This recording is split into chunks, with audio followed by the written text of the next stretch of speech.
Gyako Akawuuwo. Enkya ya leero abakungu okuva mu kitongole kya Unicef bakyaliddeko akakiiko ka Palamenti akavunaanyizibwa kulwanyisa omusujja gw'ensiri akakulemberwa omubaka wa Jinja West Moses Balyeku.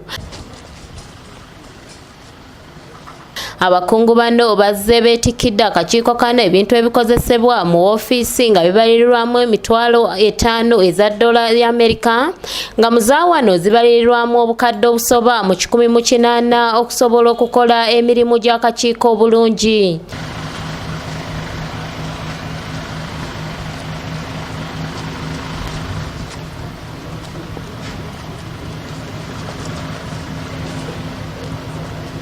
Okusinziira ku Doreen Mrenga ngono yakiikirira Unicef mu Uganda agamba nti basiima omulimu akakiiko kano gwe kakola okulaba nga kalwanyisa omusujja gw'ensiri mu nsi yattu Uganda. Them do their job on the issue of malaria response in Uganda.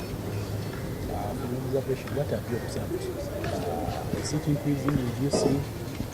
We had an upsurge in malaria this year, but thanks to the leadership, the political leadership, but as well as the Ministry of Health, this has been addressed, and now we're seeing a downward trend. Mubaka w'essaza lya Rubabo mu district y'e Rukungiri Mary Paula Tulyayihayo asiimye ekitongole kya Unicef olw'omwoyo gwe basuulidde akakiiko era bw'atyo n'akakasanga emirimu bwe gigenda okutambula obulungi okusobola okulaba nga bamalirawo ddala omusujja gw'ensiri mu Uganda. Nnyo tufunye ebintu bye tugenda okukozesa, computers, entebe, emeeza ze tugenda okukozesa okulaba nti emirimu gyaffe nga forum ya malaria gitambula bulungi, tulyoke tulabe engeri gye tusobola okulwanisa malaria mu ggwanga lyaffe Uganda.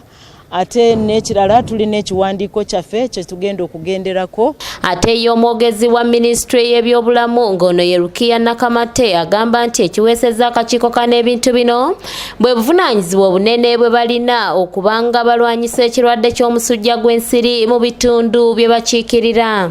Enda wansi naddala mu maka g'abantu, mu mayumba g'abantu nga ba members of Parliament bayina abantu bangi nnyo ababawulirizaamu. So twagala okuba nga tukola nabo nga tubakozesa okuba nti no bagenda nga basomesa abantu mu ngeri ki abantu gye balina okwewalamu obulwadde buno bwa malaria. Nakamate asinzidde wano n'ategeeza ng'okunoonyereza okukoleddwa bwe kulaze ng'ekirwadde ky'omusujja gw'ensiri bwe kikendeeredde ddala okuva ku bantu ebitundu 18 ku buli 100 okutuuka ku bantu ebitundu 9 ku buli 100.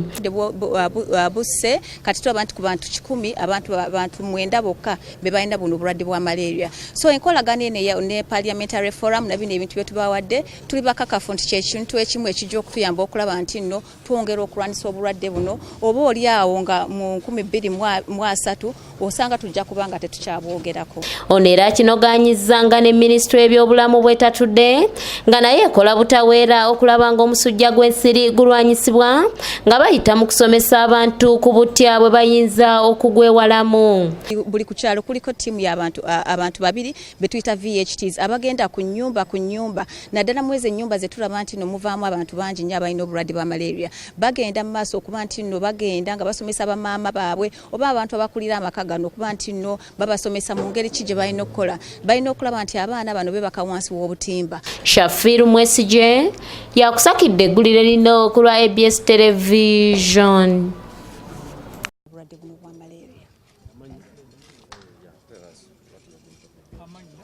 Rukia